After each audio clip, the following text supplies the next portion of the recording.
Hello, what your name? My name is January. Look. Okay. Bay inside bay. What the fuck? Okay. Go to Barry. Cho nên mình sẽ Okay. Chicken. bay rồi giống Chicken. chống rồi đi cho nó. I'm not going in there. I'm not. Mom. What?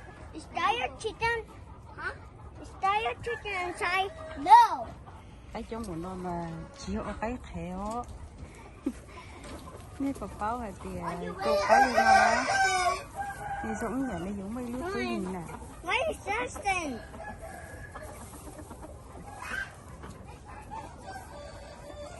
The chicken not eat you. Go. Chicken Say. love you. Mình có chơi đấy cái này.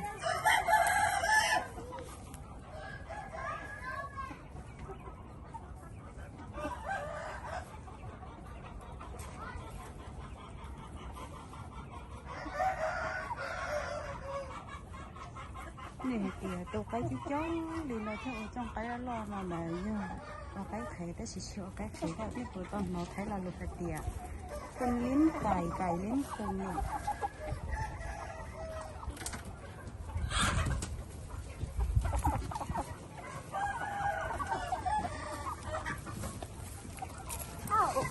sao lại chị mà mình vậy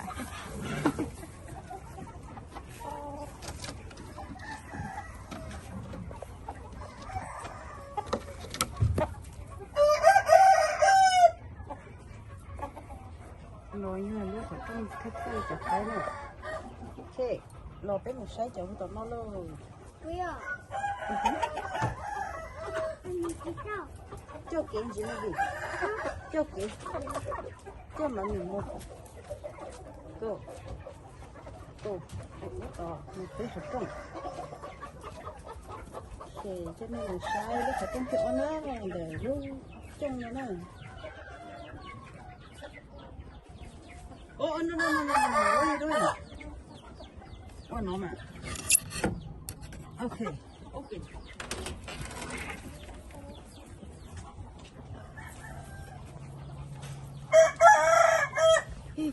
Muchito. rồi đi sang tiếp ta Chicken.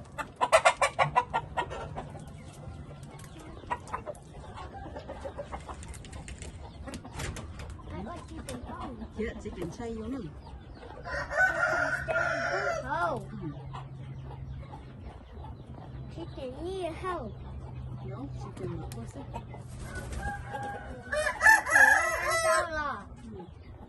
đây với tổ mà đây với tổ wow giờ một cái cho baby tự lo lên như sao cái thứ mà không có nó So baby love you. ý là lo tao không có chế rồi chùa sờ xí rồi nó liền nó thế nên là phải dùng nữa Who ate? Mom ate. không có súp lời ở cái này Mom ate. chẳng phải mà cho tao không nhá rồi con này chế nên nó chịu chicken đó I need that chicken you need là chicken okay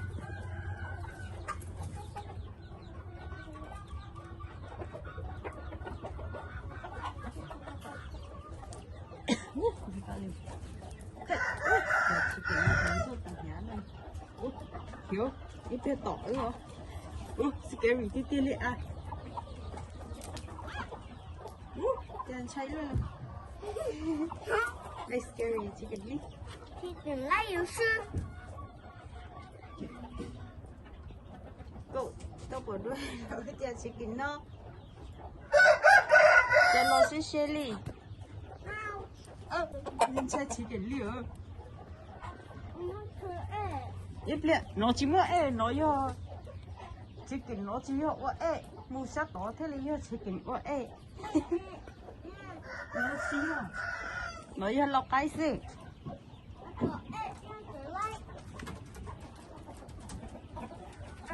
cho chicken lo lên cái gì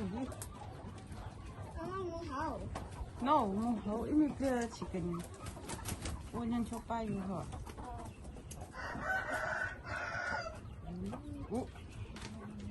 thì cái gì lớn nó mày đi show có. Yeah.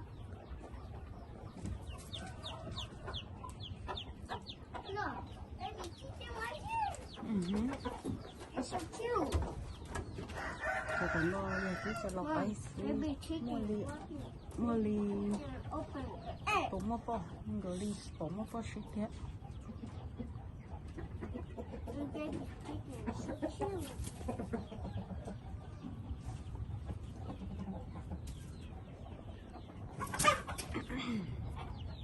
What the hell? Oh, more?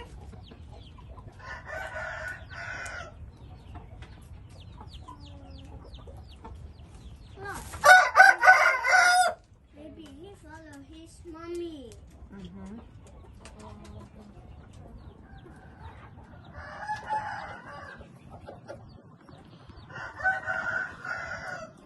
Ok. Một ít tụ bỏ. Cái nào? Tí xíu.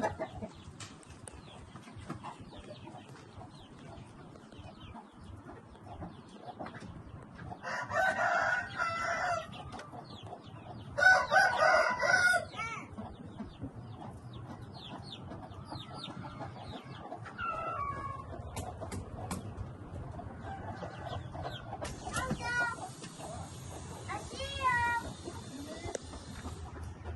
Open the door for me.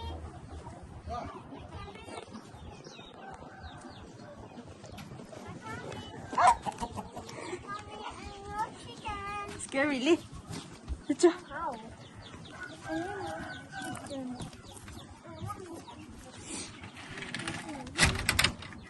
Ok. Sai cho này luôn đấy.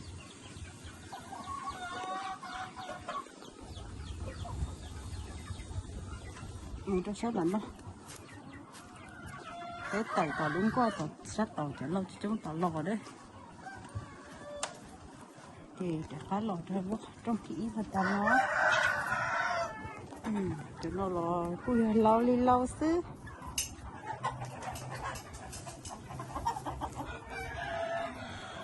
Jenny, this way. Lo nó. Có đã đi liếc cái một búp bê. Nó bị nó một tao nó này. Ok, để lo đây. Cho nên một sai lúc trong sát tao nó lên. Đây. More how? Let's go. Tụi nó để vô bỏ cái.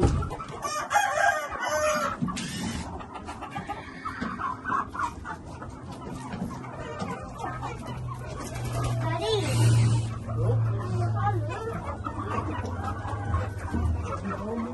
Cho ba luôn.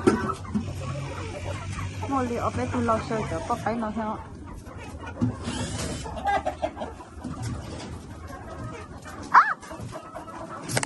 Ui yên nữa. Sai. Bây giờ cháu lên, sai này.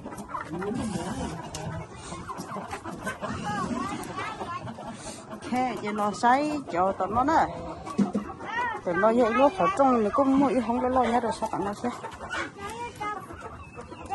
Giờ tụi nó chè này hơi giờ mới nhọt cái mè nữa. Ok, xếp cho xếp tụi nó nhớ cho có cái gì cầu sao. Đang cho không nó này giờ có cái mua từ của lâu xa.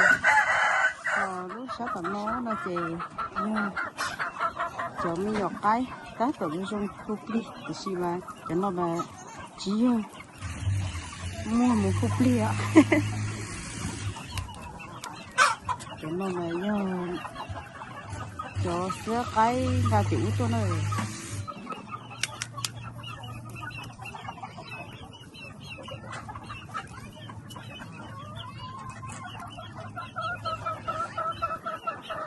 ở trong một ở trong nhiều điểm có cái này trong có sữa.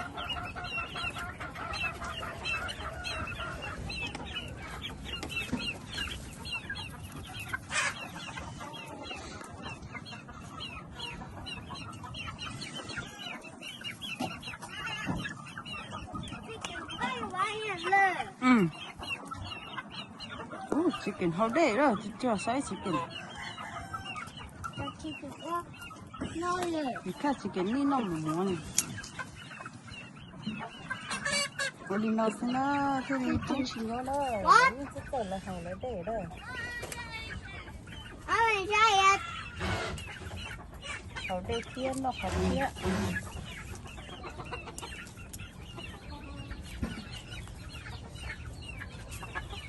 come on em nhớ được thôi thì thôi đấy you see muốn cái basket lo cơ em ạ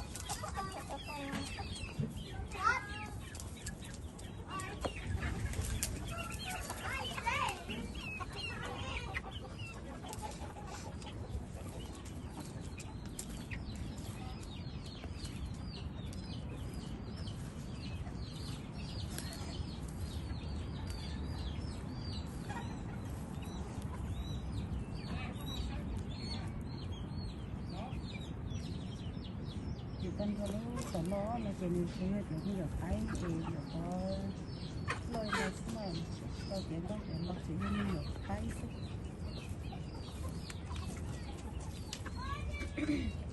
còn nó cho cái kia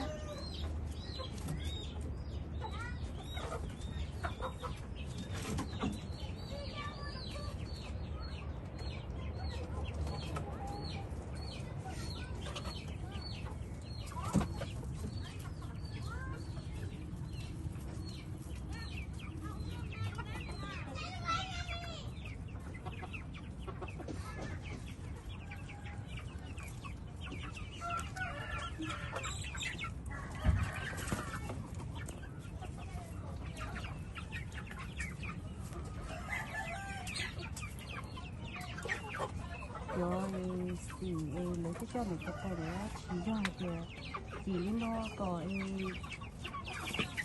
chỉ nó chợt chỉ xỉu đến nó từ những năm bữa từ nó từ chỉ nó có cái là tao thì năm bữa nó có cái tay tim nữa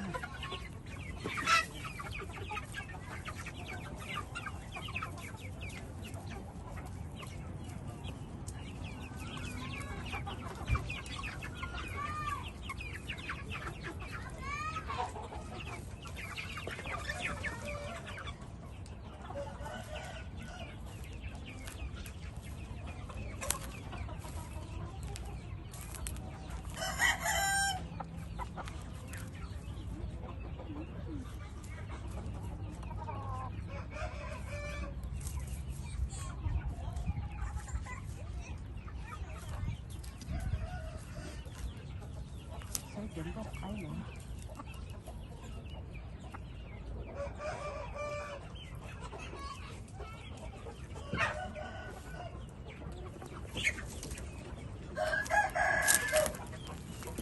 cho nó ta xuống cái cú cái cú ship đi lo mình chế cho kia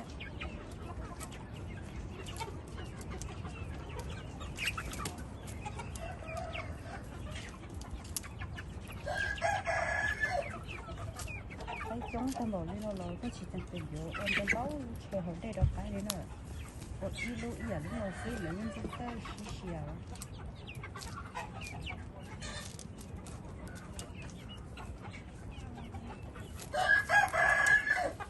thì cả tao làm cho tổ xa thì to đấy cũng có cái gì nữa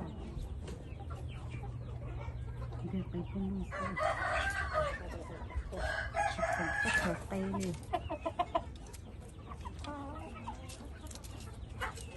mua cái từ lò mình mua kia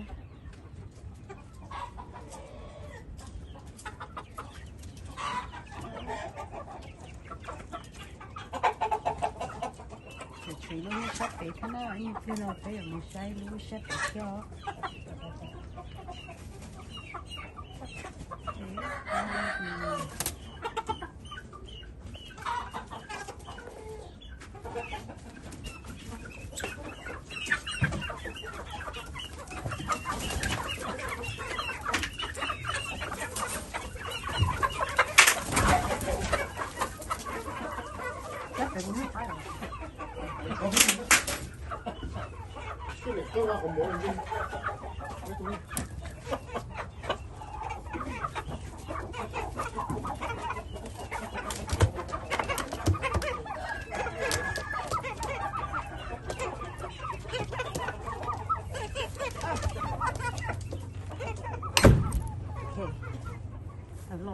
thì bé một đôi sắp để nó đó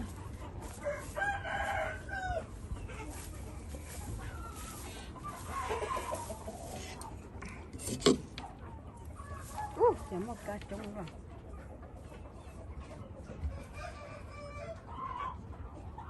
sắp để nó chỗ thì nó thấy nữa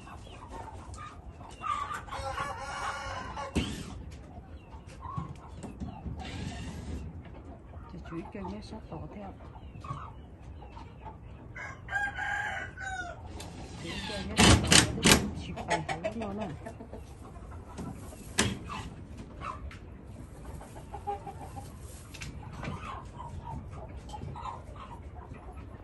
ok nhưng đợi xí lô thì nó còn nó nha mỏ sơ ahan cái số là lo không mỏ sơ ahan nữa để mà bán nó sức này có mỏ tốt có cái xíu nó mỏ tốt sơ ahan đi nó mà có cái mà cái lên không thành vô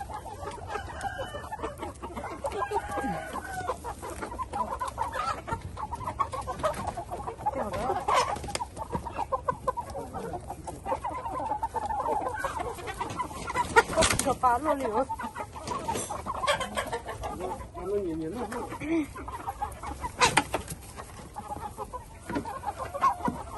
nó bỏ ra hậu còn đến nó hậu hết sẽ là lần được hết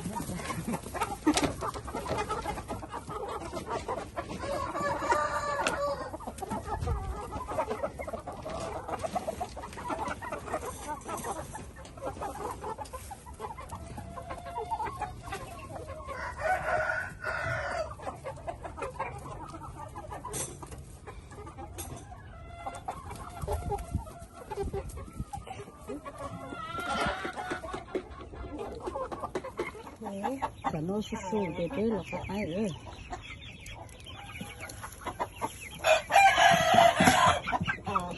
là bằng nhện nó xúc lại nữa cái gì nó kìa cái này để lên xong tôi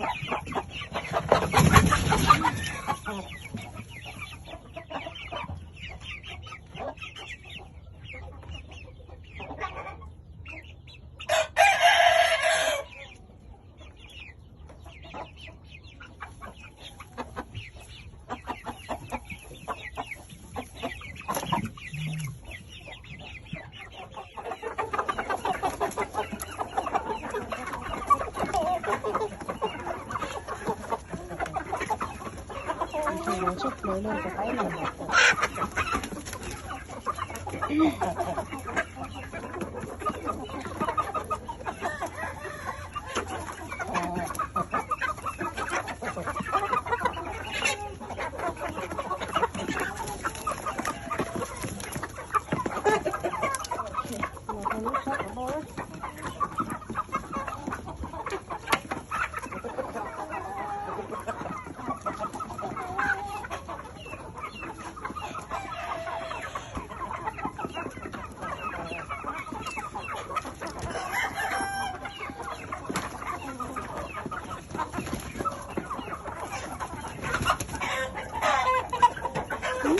trời ơi mưa lầu đi lâu nó chuyển chân nó kho thế kho nó chuyển chân thêm lâu thế bỏ nhân đâu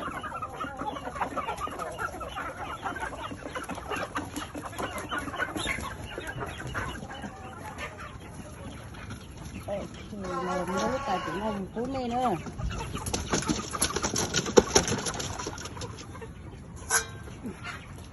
cũng tiền thế sao còn mua chuyện nhiều cái này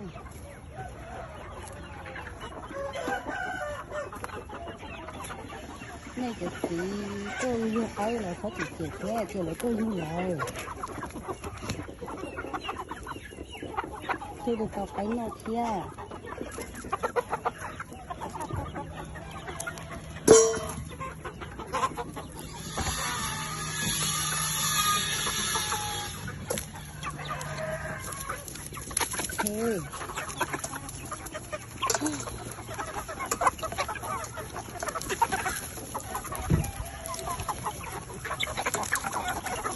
okay. chơi con một mấy lúc tay chỉ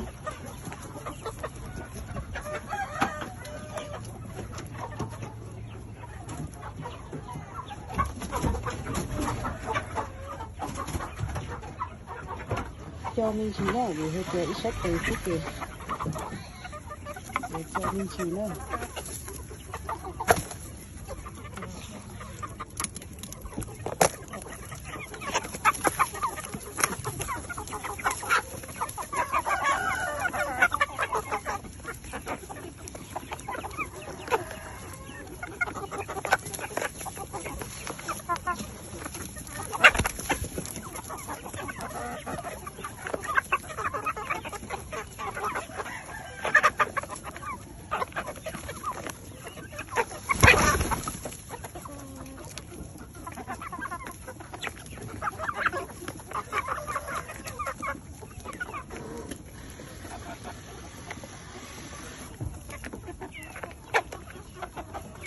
số tàu nó cũng không có tàu tư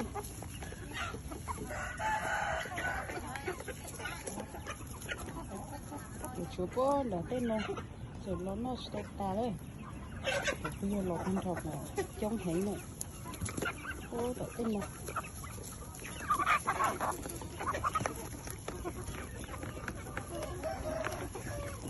đây có sát cỏ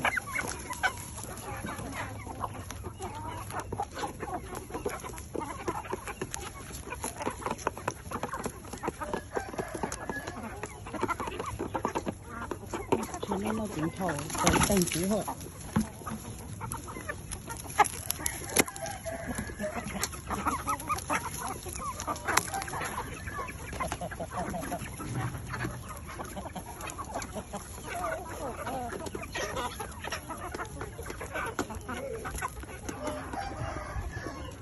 sát tận rồi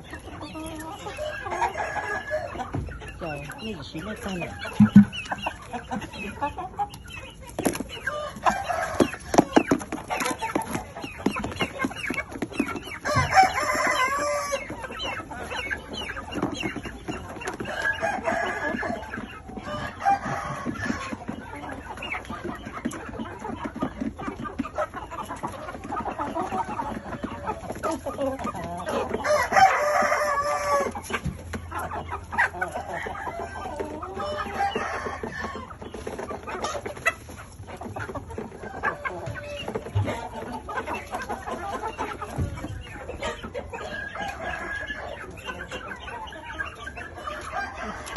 mình để xin